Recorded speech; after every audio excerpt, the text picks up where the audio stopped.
നിലമ്പൂർ ഉപതെരഞ്ഞെടുപ്പ് അവസാനിക്കുമ്പോൾ സംസ്ഥാന രാഷ്ട്രീയത്തിൽ നിർണായകമായ പല ചർച്ചകൾക്കും ചൂടുപിടിക്കുകയാണ്. ഇതിൽ ഏറ്റവും പ്രധാനപ്പെട്ട ഒന്നാണ് ജമാഅത്തെ ഇസ്ലാമിയും UDFും തമ്മിലുള്ള ബന്ധം. മുൻകാലങ്ങളിൽ രാഷ്ട്രീയ കേരളത്തിൽ വലിയ സംവാദങ്ങൾക്ക് വഴിവെച്ചിട്ടുള്ള ഈ സഖ്യം നിലമ്പൂരിലെ രാഷ്ട്രീയ ചരിത്രത്തെ എങ്ങനെ മാറ്റിമറിക്കും എന്നതിൽ ആകാംക്ഷയോടെ ഉറ്റുനോക്കുകയാണ് രാഷ്ട്രീയ നിരീക്ഷകരും പൊതുസമൂഹവും. UDFുമായുള്ള തങ്ങളുടെ ബന്ധം കൂടുതൽ ശക്തമാക്കാൻ ജമാഅത്തെ ഇസ്ലാമി നീക്കം നടത്തുന്നു എന്ന റിപ്പോർട്ടുകളാണ് വരുന്നത്. ഈ ഉപതെരഞ്ഞെടുപ്പിൽ രാഷ്ട്രീയ പ്രാധാന്യം വർദ്ധിപ്പിക്കുകയും ചെയ്യുന്നുണ്ട്.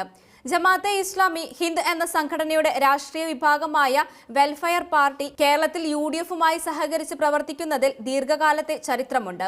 തദ്ദേശ സ്വയംഭരണ തിരഞ്ഞെടുപ്പുകളിലും ചില നിയമസഭാ തിരഞ്ഞെടുപ്പുകളിലും ഈ ബന്ധം പ്രകടമായി കാണാം.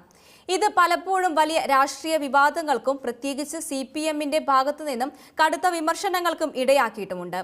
വർഗീയ ധ്രുവീകരണം എന്ന ആരോപണം പലപ്പോഴും ഈ ബന്ധത്തിനെതിരെ ഉയർത്തപ്പെട്ടിട്ടുണ്ട്. എന്നാൽ ജമാഅത്തെ ഇസ്ലാമി തങ്ങൾ ഒരു രാഷ്ട്രീയ പാർട്ടിയല്ലെന്നും എന്നാൽ മതേതര കൂട്ടായ്മകൾക്കൊപ്പം നിൽക്കാൻ തങ്ങൾക്ക് അവകാശമുണ്ടെന്നും വാദിക്കുന്നു. UDF ആകട്ടെ ജമാഅത്തെ ഇസ്ലാമി ഒരു മതേതര സ്വഭാവമുള്ള സംഘടനയാണെന്നും അവരുമായി സഹകരിക്കുന്നതിൽ തെറ്റില്ല എന്നും നിലപാടെടുത്തിരിക്കുകയാണ്. ഈ രാഷ്ട്രീയ ചതുരംഗ കളിയുടെ പുതിയ അധ്യായമാണിതെന്ന് നിലമ്പൂർ ഉപതെരഞ്ഞെടുപ്പിൽ ഇപ്പോൾ അരങ്ങേറിയത്. നിലമ്പൂർ മണ്ഡലം ഒരു ഇടതുപക്ഷ ശക്തി കേന്ദ്രമായിരുന്നെങ്കിലും സമീപകാലത്ത് രാഷ്ട്രീയ മാറ്റങ്ങൾ പ്രകടമായ ഒരു പ്രദേശമാണ്. കഴിഞ്ഞ ലോക്സഭാ തിരഞ്ഞെടുപ്പിൽ UDF വലിയ മുന്നേറ്റം നടത്തിയ പല നിയമസഭാ മണ്ഡലങ്ങളിലും നിലമ്പൂർ ഉൾപ്പെട്ടിരുന്നു. ഈ സാഹചര്യത്തിലാണ് ജമാഅത്തെ ഇസ്ലാമിയുടെ പിന്തുണ UDFന് എത്രത്തോളം ഗുണം ചെയ്യുമെന്ന ചോദ്യം പ്രസക്തമാകുന്നത്. മണ്ഡലത്തിലെ വോട്ട് ബാങ്കുകൾ, സാമുദായിക സമവാക്യങ്ങൾ, പ്രാദേശിക വിഷയങ്ങൾ എന്നിവയെല്ലാം നിലമ്പൂരിലെ തെരഞ്ഞെടുപ്പ് ഫലത്തിൽ നിർണായകമായ പങ്ക് വഹിക്കുന്നുണ്ട്. ജമാഅത്തെ ഇസ്ലാമിക്ക് മണ്ഡലത്തിൽ സ്വാധീനമുള്ള വോട്ടർമാരുണ്ടെന്ന് നിസ്സംശയമാണ്.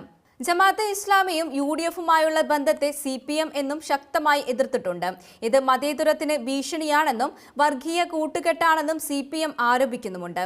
നിലമ്പൂർ ഉപതെരഞ്ഞെടുപ്പിലും ഈ ആരോപണം ശക്തമായി ഉന്നയിക്കപ്പെടുന്നുവെന്നും UDFന്റെ മതേതര പ്രതിച്ഛായയെ ചോദ്യം ചെയ്യാനും അതുപോലെ തന്നെ ജമാഅത്തെ ഇസ്ലാമുമായുള്ള ബന്ധം തിരഞ്ഞെടുപ്പിൽ ഒരു പ്രധാന ചർച്ചാ വിഷയവുമായി. മുസ്ലിം ലീഗ്, ജമാഅത്തെ ഇസ്ലാം, സമസ്ത തുടങ്ങിയ വിഭാഗങ്ങൾക്ക് ഈ മണ്ഡലത്തിൽ സ്വാധീനമുണ്ട്.